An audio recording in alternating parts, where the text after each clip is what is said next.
Democracy, लोकतंत्र, बार बार democracy की, लोकतंत्र की दुहाई देने वाला विपक्ष आज खुद इस लोकतंत्र की धज्जियां उड़ा रहा है। जी हां, इस वक्त मैं बात कर रहा हूं समाजवादी पार्टी के प्रमुख अखिलेश यादव की। जी हां, जो बाकियों को पाठ पढ़ाते हैं, इंटॉलरेंस का पाठ पढ़ाते हैं, जो बाकियों को फ्रीडम ऑफ स्पीच का पाठ पढ़ाते हैं, आज वो खुद कितने ज्यादा टॉलरेंट है ये मैं आपको बताने वाला हूं इस खबर में। दरअसल आपको बता दें, समाजवादी पार्टी की विधायक पूजा पाल, जिसने केवल इतना कहा कि जी हां, योगी राज में माफियागिरी खत्म हुई है, अतीक अहमद को योगी आदित्यनाथ की सरकार ने मिट्टी में मिलाया है और उसी अतीक अहमद ने मेरे पति को मारने का काम किया था।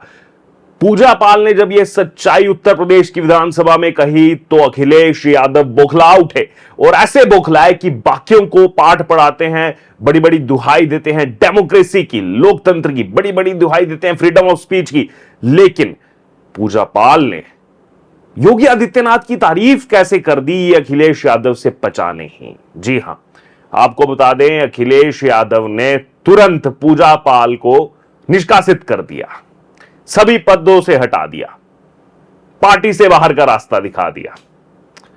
वाह रे अखिलेश भैया, क्या बात है।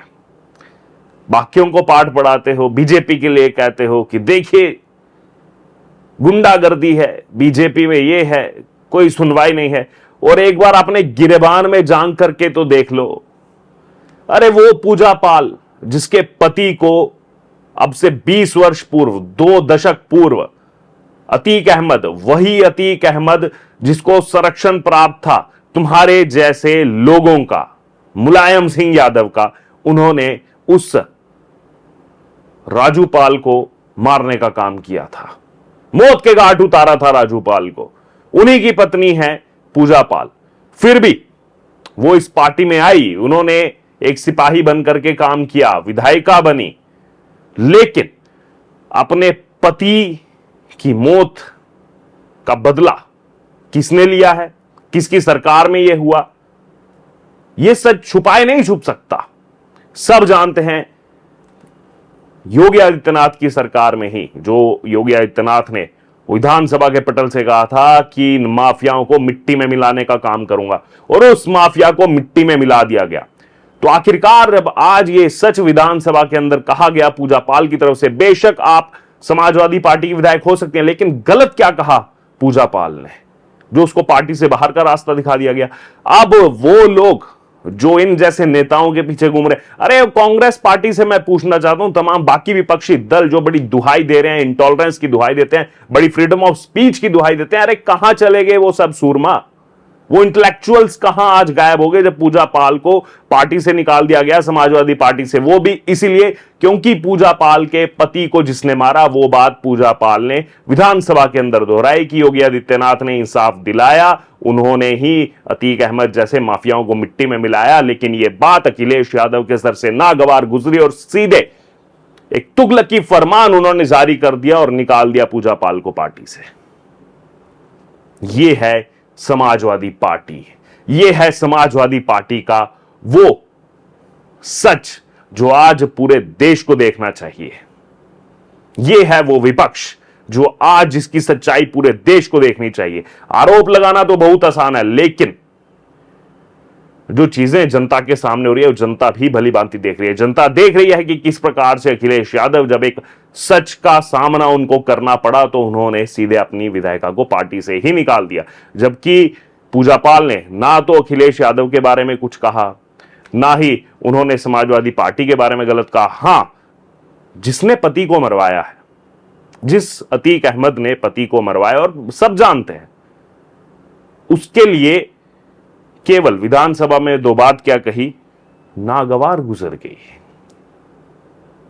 वाह रे वाह अखिलेश यादव, सोचिए आज तो ये विपक्ष में है तो ये हाल है, जब सत्ता में थे तो क्या क्या नहीं होता होगा। इसीलिए सत्ता का लालच जो है वो इनके सर पर मंडरा रहा है इस समय, सत्ता इनको चाहिए। सोचिए कल को सत्ता मिल गई तो क्या कुछ नहीं होगा। अभी तो विपक्ष में है और ये उनके साथ कर रहे हैं, अपने सिपाहियों के साथ, अपने जो विधायक जो सच बताने का काम कर रहे हैं उनके साथ ये सब चीजें हो रही हैं। तो आप सोचिए, कल को सत्ता में आ गए तो क्या कुछ नहीं होगा। बहरहाल पूजा पाल ने क्या कहा है वो भी मैं आपको एक बार बता देता हूं।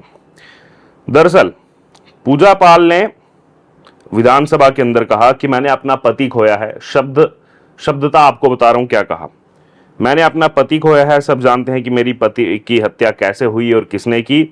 मैं मुख्यमंत्री को धन्यवाद करती हूं। ध्यान से सुनिएगा, क्या कुछ गलत कहा पूजा पाल ने। मैं मुख्यमंत्री को धन्यवाद करती हूं जिन्होंने मुझे न्याय दिलाया। मेरी बात तब सुनी जब किसी ने नहीं सुनी। मुख्यमंत्री ने प्रयागराज में मुझ जैसी कई महिलाओं को न्याय दिलाया और अपराधियों को दंड दिया। आगे पूजा पाल ने कहा कि मुख्यमंत्री ने जीरो टॉलरेंस जैसी नीतियां लाकर अतीक अहमद जैसे अपराधियों को मिट्टी में मिलाया है। मैं उनके इस जीरो टॉलरेंस का समर्थन करती हूं। मैंने तब आवाज उठाई जब मैंने देखा कि कोई भी अतीक अहमद जैसे अपराधियों के खिलाफ लड़ना नहीं चाहता। जब मैं इस लड़ाई में थकने लगी तब सीएम योगी ने मुझे न्याय दिलाया। आज पूरा प्रदेश मुख्यमंत्री की ओर विश्वास से देखता है। क्या गलत कहा पूजा पाल ने? आखिरकार जो हम विधायक चुनते हैं, सांसद चुनते हैं, किस लिए चुनते हैं? अलग अलग पार्टियां हो सकती हैं, देश पहले होना चाहिए। हर एक यही कहता है देश पहले, देश सर्वोपरि होना चाहिए। लेकिन यहां कुछ और ही नजर आ रहा है। अखिलेश यादव कहते हैं कैसे आपने तारीफ कैसे कर दी, चलो पार्टी से बाहर। सोचिए, ये तो हाल है समाजवादी पार्टी के प्रमुख अखिलेश यादव का। बहरहाल ये सब चीजें आपने भी देखी हैं, आपका इस पर क्या कहना है आप भी जरूर बताइएगा कमेंट बॉक्स में। लेकिन आपको मैं ये भी बता दूं कि ये पूजा पाल हैं कौन? राजू पाल की पत्नी, राजू पाल जिसकी हत्या की थी अतीक अहमद ने। और अभी जो ये पूरा मामला फिर से खुला था, 2023 में उमेश पाल की हत्या हुई थी और उसके बाद अतीक अहमद को मिट्टी में मिलाया गया, उसके बेटे का एनकाउंटर हुआ। वो उमेश पाल जो लड़ाई लड़ रहा था अतीक अहमद के खिलाफ, उस उमेश पाल की बुआ की बेटी है पूजा पाल। जी हां, उन्हीं के लिए लड़ाई लड़ रहा था और अतीक के बेटे ने, वो सब जानते हैं, वो वीडियो सबके सामने है, किस तरीके से जा करके हत्या कर दी थी और उसके बाद फिर से पूरी चीजें जो है खुल करके सामने आई थी और उसके बाद अतीक अहमद जो है वो भी मिट्टी में मिल गया। लेकिन आज ये सच्चाई अखिलेश यादव जो है, क्या वो वोट बैंक की राजनीति के लिए इतना ज्यादा गिर चुके हैं कि अतीक अहमद माफिया के खिलाफ वो कुछ सुन नहीं सकते? यही सच्चाई है अखिलेश यादव की, जो आज एक बार फिर से पूरी दुनिया के सामने खुल करके आ गई है। और हमारा सलाम है पूजा पाल जैसे इन लोगों का, जिन्होंने 2 दशकों तक इंतजार किया न्याय का, उसके बाद न्याय मिला। और आज जब न्याय की सच्चाई उन्होंने बताई पूरी दुनिया को, तो जिस पार्टी से वो बिलोंग करती थी उस पार्टी ने ही उनको निकाल दिया। बहरहाल आगे उनका कहां वो जाएंगी, बीजेपी में शामिल होंगी, क्या करेंगे, तो उन पर तय करता है। लेकिन आप लोगों का इस पर क्या कहना है? पूरा वाकया जो हुआ है आज, इस पर आपकी क्या राय है? आप जरूर कमेंट बॉक्स में शेयर करें और बने रहें तमाम अपडेट्स के लिए द डिजिटल रिपोर्टर के साथ। धन्यवाद।